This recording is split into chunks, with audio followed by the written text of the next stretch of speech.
Welcome back, Careblazer. In today's video, I'm going to talk about a controversial topic that I have talked about briefly in other videos, but in this video, I'm going to talk about lying to somebody with dementia. And I'm going to share with you my rationale for my belief. I'm going to share a different way to think about it so that you're not thinking about it as lying, which has a lot of negative connotation to it, a lot of negative emotions. People feel very strongly about it, which I completely understand. And I'm also going to share how to work through any guilty feelings or thoughts you might be having about this idea of lying to somebody who has dementia. Now, for those of you who have followed me for a while, I think that you probably already know I have a big passion for providing care for older adults with dementia, and I have a pretty big passion for making sure that their families are also getting great care and good information to help support them as they care for their loved ones with dementia. That's you, the Careblazer, the reason I created this whole channel. So as we're talking about lying, I just want you to know, even though you might feel very strongly about it right now, I would encourage you to watch this video, and I hope that it comes through that my belief on this topic is really coming from a place of kindness, and it's not coming from a place of wanting to lie to anybody with dementia. It's really coming from a place of wanting to maybe lie to the disease or finding a way to better work around the disease to help make your relationship with your loved one better and to help relieve any anxiety or fear or distress in your loved one with dementia.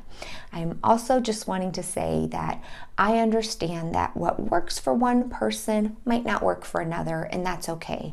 What one Careblazer might feel comfortable with, you might not feel comfortable with, and that is completely normal. Also, if you are watching for the first time, be sure to download your Careblazer survival guide. It's linked below in the description to this video.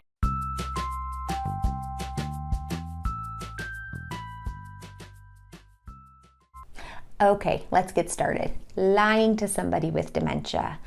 Whenever the word lying is mentioned, it comes with a lot of emotions, and that is completely understandable. I think pretty much all of us are taught in one way or another from a young age that lying is bad and that we shouldn't lie. And for that reason, when we talk about lying to somebody with dementia, it kind of feels conflicting. It feels like it's wrong and that we shouldn't do it. And quite frankly, I hate the word lying, and I hate that I even have to use it in this video.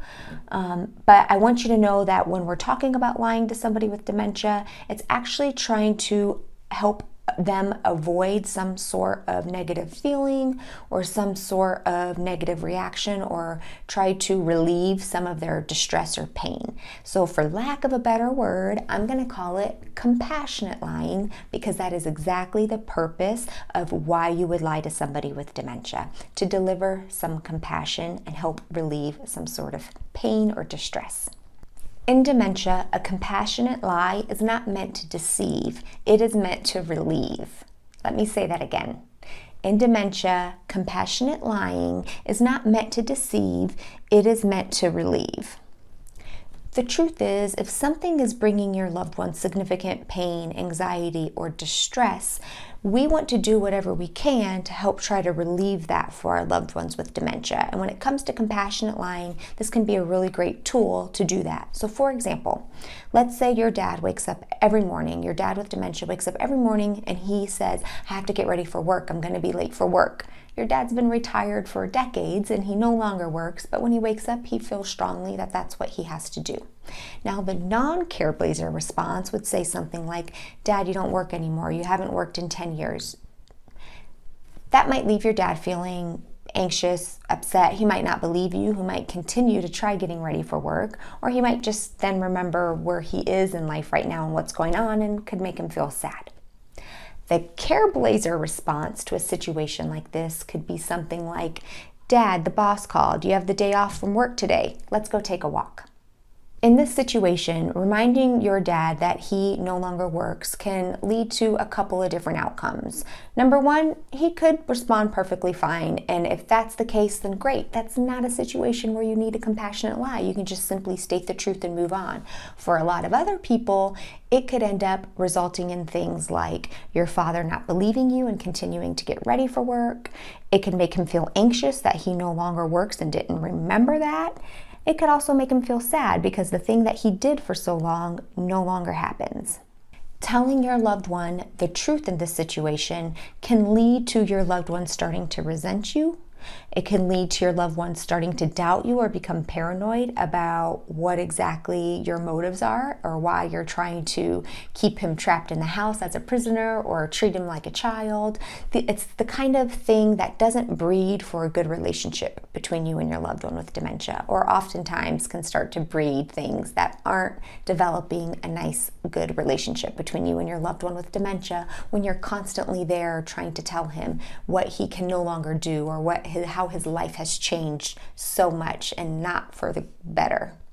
Instead of viewing all lying as bad, I want you to think of compassionate lying, and I want you to think about your reason for lying. Is your goal to offer a compassionate lie to your loved one meant to relieve your loved one of some sort of unease or distress or anxiety, or is it meant purely for personal gain? If your primary cause for lying to your loved one is to relieve your loved one's pain or unease, then you're on the right track to leading the path of a Careblazer and making things better for both you and your loved one.